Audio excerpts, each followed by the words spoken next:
Hello, wonderful people. This is Tom Check with Choice Coaching. It's great to have you back.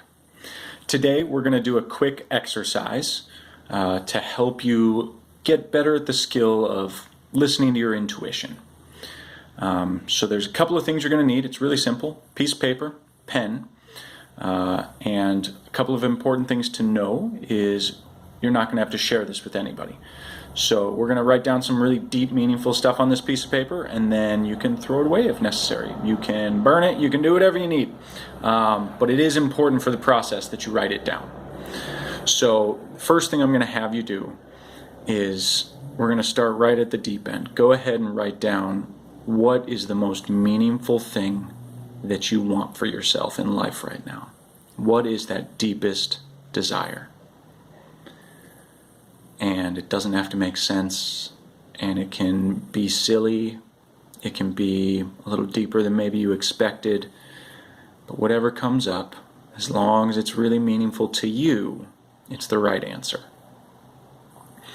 And after you've got that written down, we're going to do a couple of things.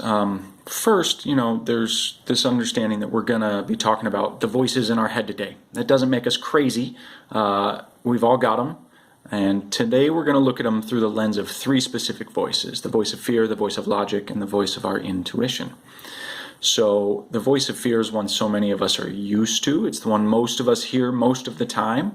It's the one telling us not to change, don't ever do anything dangerous, and it's what keeps us from creating the change that we most want in our lives, a lot of times.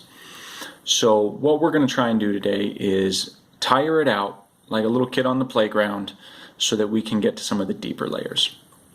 So what I want you to do is on that piece of paper, underneath that thing you most deeply desire, I want you to write down everything when you go inside and you say, hey, voice of fear, what's going to happen if I chase down this thing I want? I want you to write down everything that it comes up with. And it'll probably be a lot. It'll probably be a surprising amount.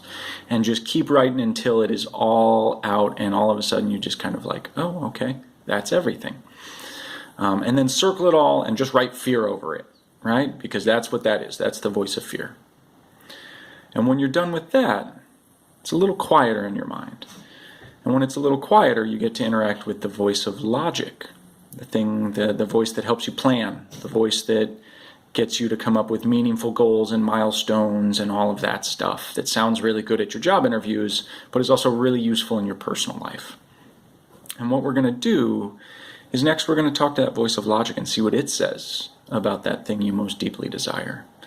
It might come up with all the different ways that you could go get it. It might come up with all the things that'll pop up and be roadblocks in your way as you try to get that. But whatever it comes up with, again, just write it down. We'll reflect on all this stuff later. Right now it's just a matter of getting it on paper. And just like the voice of fear, you're going to just let it tire itself out. Let it write until it stops coming up with stuff. Might take a couple minutes. That's totally okay. And when you're done with that, you might start to notice that it feels a little quieter, and you might notice that it feels a little calmer. And that's good. That's a good indicator that you're ready to go to the third voice, which is that voice of intuition. And intuition can be called a lot of things. It can be called your gut. When people say they've got a gut feeling, that's what they're talking about. Or insight, or a hunch, the voice of the divine, depending on who you are. It's called a lot of different stuff, but we're going to call it our intuition. And it's that bridge to our subconscious that really knows us better than anybody else. And I want you to ask your voice of intuition, what does it think when it looks at that thing you most deeply desire? And write down whatever it comes up with. It might surprise you. It might not make sense right off the bat.